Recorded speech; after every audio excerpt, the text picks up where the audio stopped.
Coming up this morning on Action News, a man appeared before a judge facing charges for allegedly breaking into an assisted living facility and assaulting officers. He admitted to consuming a large amount of drugs and eventually caused $1,000 of damage to a police car. But the story doesn't end there. We'll fill you in. Plus, with the holiday season here, cities are getting ready for festivities all throughout the month. Pasco is set to host various activities starting next week. And to cap off this week, parades in Sunnyside, Richland, Kennewick, and on the river. We'll get you ready. That story and more coming up as you start your day with us right here on Action News. Good Friday morning, everybody. I'm Dave Furtado. And I'm meteorologist Jefferson Donovan. And Jefferson, in the world of weather, we're still dealing with that cloud coverage, kind of par for the course this time of year. But yes, as we head on into the latter half of this week, or latter half of the day today, and then even into the weekend, I'm hoping there's going to be a little bit of change, but I feel like it's not going to be a change for the better. Well, no, we are going to be going through a pretty active period of weather as we do go later into the weekend, or I should say as soon as tomorrow. Today, we are going to see more of the same, like you said, Dave, with cloudy skies and those temperatures that are going to be well below average, only topping out in the low to mid 30s. Now, by tomorrow, we are going to welcome back turbulence to eastern Washington and northeast Oregon with pretty soggy weather conditions, maybe some breezy winds tomorrow evening, and maybe even some freezing rain tomorrow morning. Of course, we'll talk about all of that as we go later into the newscast. But right now, taking a look out at Yakima, cloudy skies, cool temperatures, maybe some pockets of freezing mist and drizzle here and there. Temperatures are in the low 30s at present. Here's a look at your weather headlines today and going forward. One more cloudy and cool day today. Precipitation will be returning tomorrow, as I've just referenced, and we could also be dealing with some of those slick roads on Saturday morning, as I also just referenced. We'll talk more about all three of these weather headlines coming up. Thanks, Jefferson. We begin this morning in Yakima County.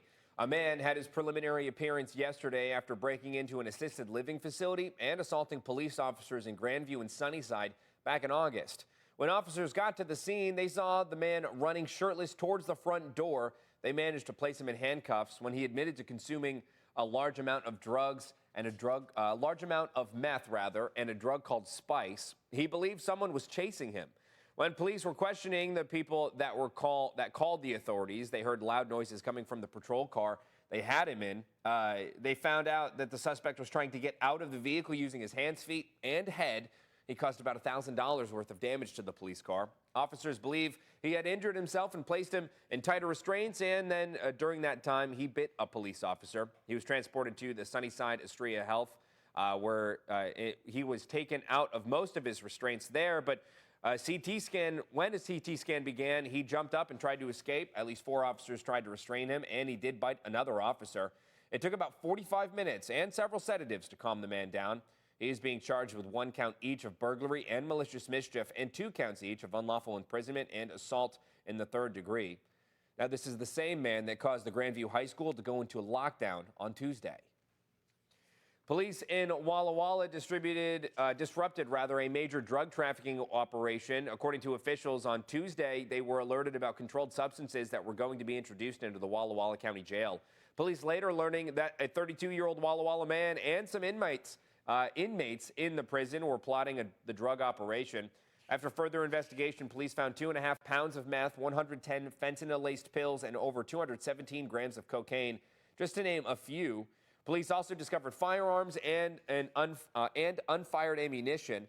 The 32-year-old suspect was arrested along with the 27-year-old Pasco woman who visited the prison. The Walla Walla man was charged with possession with intent to deliver 5 different controlled substances. He paid his bail of $500 and was released. Meanwhile, the Pasco woman was booked on possession with intent to deliver. She was also released. Now, this is an ongoing investigation. We'll continue to update you as more information becomes available. And a Florida man is wanted in Kittitas County after being accused of conning a man out of 900 silver coins worth more than $33,000. The alleged victim told police he had asked a man who worked at a company called Wall Street Metals to transport the coins to Delaware Depository, a secure holding facility for precious metals. But after 2 years, when the victim wanted to get the coins back, he couldn't get in contact with anyone. Authorities in Kittitas County are now trying to track down 64-year-old Fopinder Panau of Jensen Beach, Florida, who prosecutors say is the owner of the phony business, Wall Street Metals. Panau has been ordered to appear in Kittitas County Superior Court. And switching gears this morning, 2 Lamb Weston plants in the Columbia Basin are awarded millions of dollars in grant money this week thanks to funding from the Washington Climate Commitment Act. The $4.6 million will look to improve carbon emission infrastructure at facilities in Pasco and Patterson. The funding comes a little more than 2 months after Lamb Weston suddenly announced they were shuttering operations at their Connell plant, leading to more than 400 workers to lose their job. Government leaders say the award was already determined prior to the announcement of the closure. Managers with Lamb Weston tell us that they plan to complete the projects by June.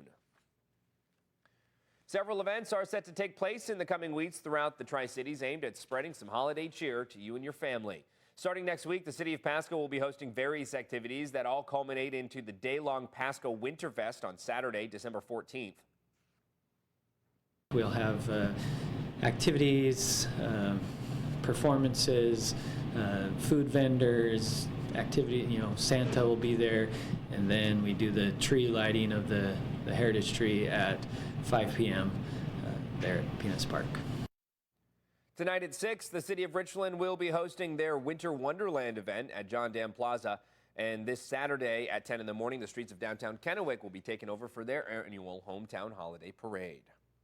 And speaking of parade, Sunnyside's Lighted Farm Implement Parade is coming up this Saturday. KIMA's Mallory Aldrich tells us about the parade's history. Is a holiday event that kicks off the season. Sunnyside's Lighted Farm Implement Parade is the oldest farm implement parade in the nation, and it pays tribute to Sunnyside's agricultural heritage with old and new farm equipment. It's very impressive to see some of the antique stuff and then move it into the very large, technologically advanced farm equipment that is used in our community. The parade has been a tradition in Sunnyside for 36 years, and when the Friend and Killian families started in 1989, there was only 5 trucks in the parade, and today the number has only grown. We have the tons of participation from local groups. The Sunrise Noon Rotary Club has overseen the parade for the last 9 years and plans to keep the tradition going for many years to come. It was designed to recognize and to celebrate all of those individuals who work hard throughout the year and highlighting the equipment that needs to be utilized in order to make all that happen. Reporting for Action News, I'm Mallory Aldrich. KIMA's Mallory Aldrich, thank you. And if you can't make it to the parade in person, you can watch it on the CW Saturday at 7 p.m. And with that, let's jump right over to meteorologist Jefferson Donovan to talk the weather today and tomorrow, especially around that 7 p.m. hour. Are we expecting to see that rain really ramp up tomorrow? Well, yeah, and some holiday plans are going to be impacted by that rainfall, especially tomorrow, not necessarily tonight, though. In the next half hour, I have several planner graphics, and I will walk you through all of the different kind of holiday festivities going on this weekend around the region. But for right now, let's just focus on today. We are going to be looking at mostly cloudy skies around the forecast area on this Friday. More of the same today like we have seen over the past several days, with those daytime high temperatures only topping out in the low to mid 30s. Now, as I mentioned, in the next half hour, we will talk about what you can expect as we go throughout the weekend, and I'll also have all of the weather hazards coming up sooner than that coming up.